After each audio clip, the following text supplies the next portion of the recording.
त्यावर त्यांच्या खात्यात 2 महिन्यांची रक्कम जमा झाली आहे। जवळपास 2,52,00,000पेक्षा अधिक महिलांना आम्ही दर महिन्याला हा लाभ त्या ठिकाणी पोहोचवत आहोत। मुख्यमंत्री माझी लाडकी बहीण या योजनेसाठी जवळपास 36,000 कोटींची तरतूद ही त्यांनी यंदाच्या वर्षासाठी केलेली आहे। त्याचबरोबर फेब्रुवारी आणि मार्च महिन्याचा एकत्रित असा लाभ याचं वितरण सुद्धा आम्ही 2 दिवसापूर्वीच सुरू केलेलं आहे आणि लाडक्या बहिणींच्या खात्यामध्ये फेब्रुवारी महिन्याचे 1500 हे त्या ठिकाणी 2 दिवसातच पोहोचलेले आहेत आणि मार्च महिन्याचे 1500 सुद्धा ते पोहोचवण्याचं काम सुद्धा प्रगती।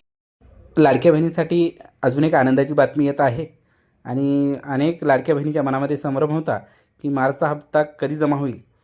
ते अपडेट जाणून घेण्यापूर्वी तुम्ही जर आमच्या चॅनलवर नवीन असाल तर आमच्या चॅनलला सबस्क्राईब नक्की करा आणि शेअर करा, लाईक करा।